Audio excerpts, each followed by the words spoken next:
Yeah, All right. and we're showing that the 3/16 dies are on there, as a matter of fact. This thing came stocked up with tubing. So, yeah, the whole front end here, I just got a piece of plexiglass up over here just so we can kind of see what's happening with the cutter head when it's cutting and turning. Covers, if you look over the top, it's right down on the floor over there. So, pull apart attachment, like you mentioned, that's going to happen pretty fast because we're not pulling apart, so it happens in the blink of an eye, but it works fine. And I've kind of got all the flow control valves and the timer somewhat set up. It all needs to be tweaked once you load up some tubing in there. So there's the cutter head switch, the clamp ball, hook clamp mechanism cylinder, the bars. The rod's all in pretty good shape as you come across here. My out of stock stop switch is just laying loose on there right now because they're moving that around. But yeah, we can show the die set here. Got one right here. I'm just gonna hold it without going back. That's that. And clamp that down so we make our switch. I'll show the other set real quick. Should be good to go here. That's this guy's here. I said those are 3/16. That's what was in the machine when it came to me. And before we even turn air on, I can fire up the head, the electrics maybe, and I'll come back, turn on the air, and we can play around with the controls. The reel, that was a double-sided reel on here. This lifts it up for rotation. It does work. I've got a wire on here just to short it out as it's running. I checked that before, so when the copper hits the bar on either one of these, it does stop the drive. And junction box here, one feed motor there, and of course the brake line is down here, which would be for the brake cylinder and brake shoe, which I didn't tie back into the valve. I'm sure that's fine. Single action cylinder. Lower manifold, all pneumatics valves down here. The two main manifolds, oilers, they all have to be set up still. These guys here. And coming up to the control panel, we've got the lower switchgear assembly.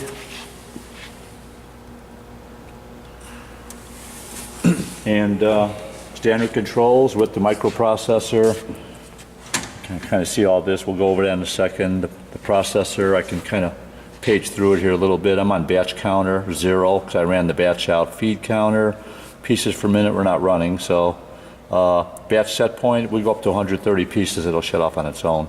I've got one feed per piece going on here. That's all I need really. Shift total is the total I've run since I've been playing with it, and then some. That's how it came in. Batch counter is at 0, so that'll be clocking. So I'm gonna start the motor. Did I mention the books are here too? I guess we got these though. So got some decent manuals in here, electrical schematics. That's all good. Okay. And we'll fire it up. Now I'll go turn on some air. Like I said, I've got the glass here, plexiglass, just so we can kind of see what's happening with the head. If anyone's coming in on that. Looks good, sounds good. And we'll turn on some air. I can't do much more than that without air. So in hand mode, let me turn on the air.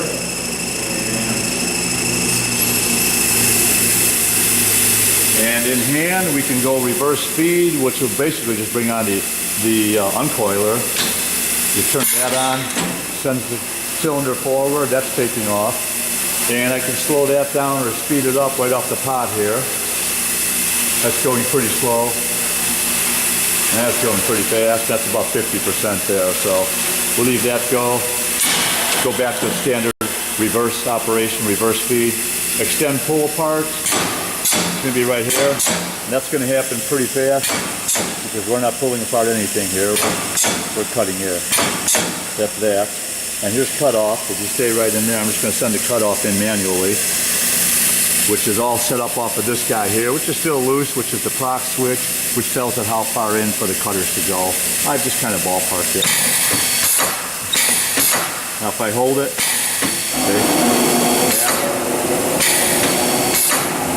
and you'll see all this happening during the auto cycle. So that's that. So all we have left to do right now is we can watch the batch counter. I'm going to flip over to auto and just hit cycle start, watch things happen. I'm feeding in about, I don't know, 8 or 10 inches or whatever. Let's fire it up and see how it all looks like. We'll fire it up with pull apart off, and I'll turn it on while we're cycling. Let's see how it all goes.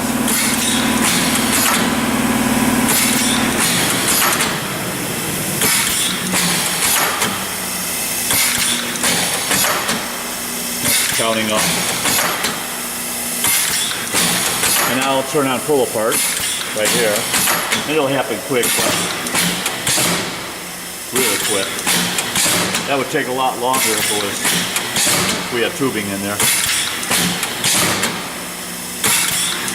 If you notice with the pull apart on, you see the reel feeding off and on. It tries to in between pieces. I'll shut off pull apart. And it's the standard feed now. That's running pretty good. We're up to 21 pieces.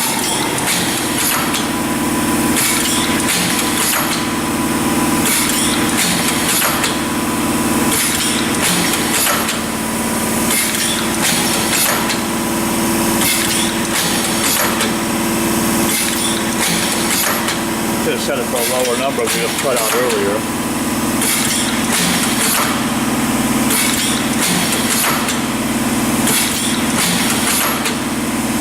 HVAC set point 60. There we go, let's see where we're at. I made it 60 and we're up to 36. It's still a little ways to go, but if you can wait 15 more pieces, it'll shut off on its own, theoretically.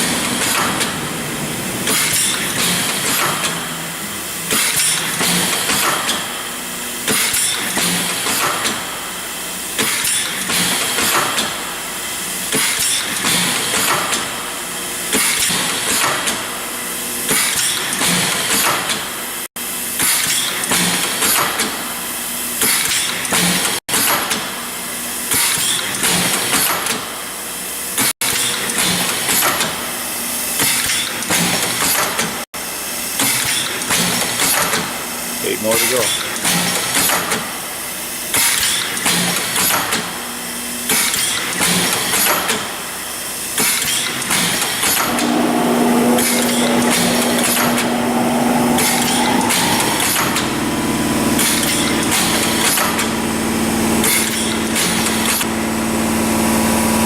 Pieces.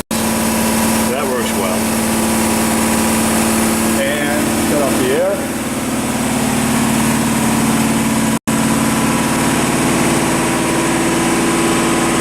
And motor off.